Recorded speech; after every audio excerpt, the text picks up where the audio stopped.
Hi everyone. Now I'm going to talk to you about the focused/other inbox. We always wonder, where do those emails go, or why do they get sorted that way? I don't know. But here's one way where you can fix that. Click on your little gear again up in the corner. Then you're going to go down to Display Settings.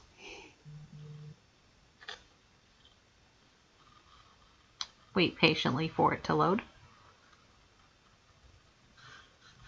And then there's a bunch of other different options that we'll get into later.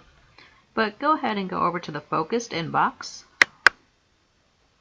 And the focused inbox sorts your email to help you focus on what matters most. But the thing is, how do you know what matters most if you don't even see it? So what you can do, instead of sorting messages into focused and other, you can just go into don't sort messages. Click on it. Click OK. And it should save. And then next time you go in, you won't have the focused inbox anymore, and everything will be just right into your regular inbox. Unless it's junk mail.